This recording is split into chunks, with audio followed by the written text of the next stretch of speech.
기재에는 사용을 갖춘 문주기생 초록인가 이재용이라고 합니다. 문희천인 저 사람을 계획했고 코로나로 한달에 조사를 시작해서 10달에 우선순위에 연대인데도 조사를 했습니다. 우리나라가 지금 G7에 들어갈까 말까 지금 하고 있는데 G7 국가 중에 우리나라만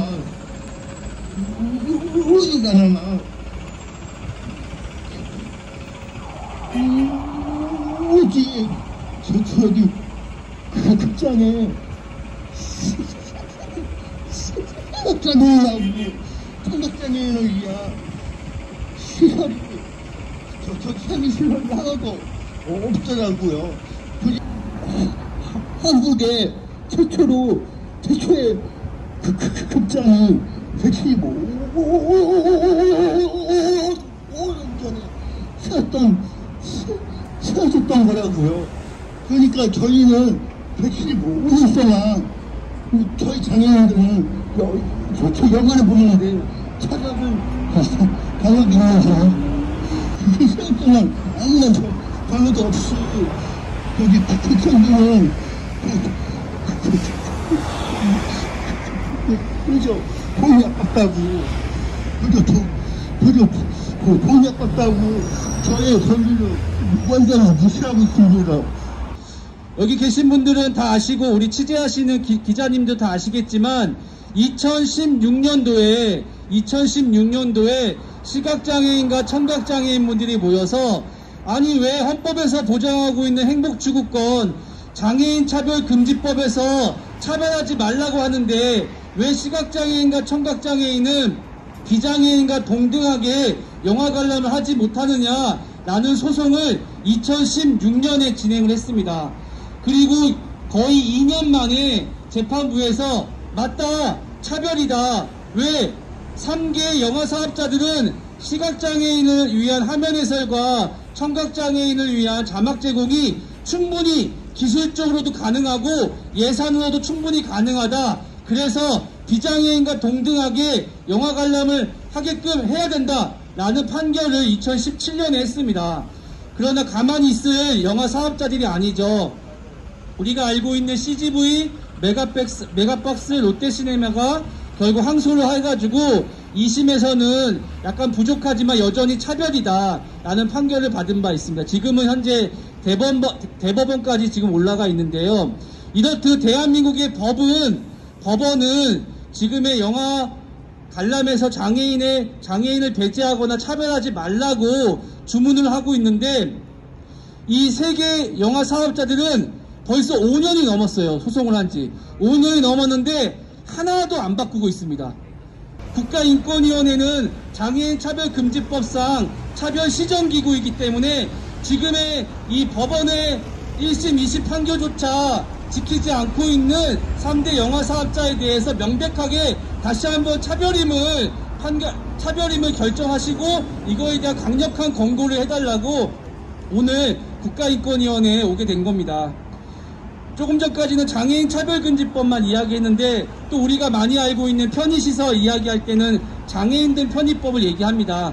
장애인들 편의법상 영화관은 바닥 면적이 300제곱미터 이상이 넘으면 편의시설을 의무적으로 설치를 해야 됩니다. 근데 지금 인천지에 보니까 아까도 이야기했지만 절반에 가까이 점자 유도블록, 경사로, 장애인 화장실 절반 이상이 안 되어 있습니다. 제가 장애인으로 살게 된 지난 5년을 잠시 한번 생각을 해봤고 시각장애 갖고 있지만 저도 오늘 퇴근하고 저녁에 심야 영화를 보고 싶어서 대형 극장에 문의를 했습니다. 그러면 문의를 해서 너희 극장에 지금 걸려있는 영화 중에 시각장애인을 위한 베리어풀 영화가 몇 개나 있느냐 문의를 하였지만 단 한 편도 없다라는 답변을 듣고 제가 느꼈던 그 차별, 배제, 무능 이런 것들이 굉장히 큰 아쉬움이 남는 거죠. 그리고 시각장애를 갖고 있어서 극장에 가서 키오스크를 누르지 못하고 어플리케이션을 사용하지 못하는 시각장애인들이 당장 혼자 찾아가기도 어렵게 가서 키오스크를 어떻게 누를 것이며, 현장에 직원이 배치되어 있지 않은 극장도 다수인데, 그럼 시각장애인이 영화 관람은 베리어 프리 영화도 존재하지 않고 발권도 할 수 없으며 예약도 할 수 없고, 그러니까 시작부터 막히는 그 무능을 느끼면서 굉장히 큰 아쉬움을 느꼈습니다. 설치되어 있는 것도 제대로 못하는 이런 대한민국입니다. 화장실 설치해야 된다. 설치하면 뭡니까? 사용하지 못하게 잠가놓고 설치 기준에 맞추지 않고, 또 장애인들도 같은 비장애인과 똑같은 국민이며 사람이므로 하면서 국가인권위원회에서 진짜 장애인을 위한, 모든 사람들을 위한 그런 영화관, 그런 시설을 운영되고 설치할 수 있는 그런 나라를 만들었으면 하는 바람입니다. 제가 처음에 영화를 휠체어를 타고 보러 갔었던 적이 한 중학교 때로 기억이 납니다. 맨 앞에서 영화를 봤던 기억이 있습니다. 예. 어떻게든 꾸역꾸역 볼 수 있었다라는 것 때문에 사실은 그런 불편함이 있음에도 불구하고 그저 이제 이 사실에 대해서 그냥 너무 좋았던 기억들만 있었던 것 같습니다. 또 지금 10년이 넘게 많은 시간이 지났지만 여전히 많은 장애인들은 영화를 보기 위해서는 맨 앞자리에서 영화를 예매를 해서 볼 수밖에 없는 상황들이 발생을 하고 있습니다. 만약에 여러분들이 영화를 예매한다고 했을 때 과연 맨 앞자리를 보는 경우들은 10번 중에 과연 몇 번이 될지 한번 여쭤보고 싶습니다. 모두가 보고 싶지 않은 그 자리를 장애가 있다는 이유로 그 자리에서 봐야만 한다면 이것은 헌법에서 보장하는 국민 행복추구권에 반하는 그런 처사라고 저는 생각을 하고 있습니다. 네.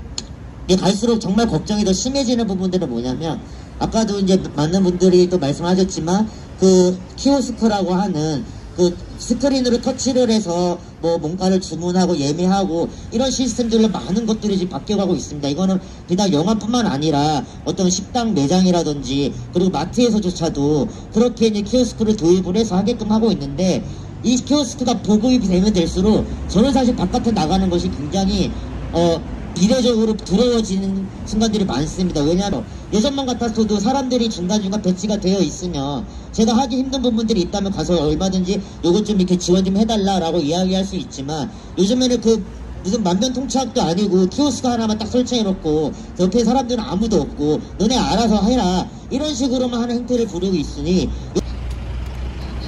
키오스크는 자본주의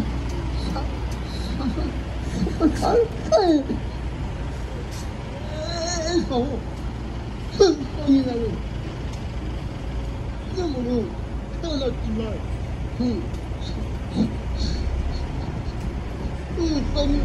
흥성과 자본의 결합을 위해서 저희가 좀 소수자들은 서서히 죽어가고 있는 것 같습니다.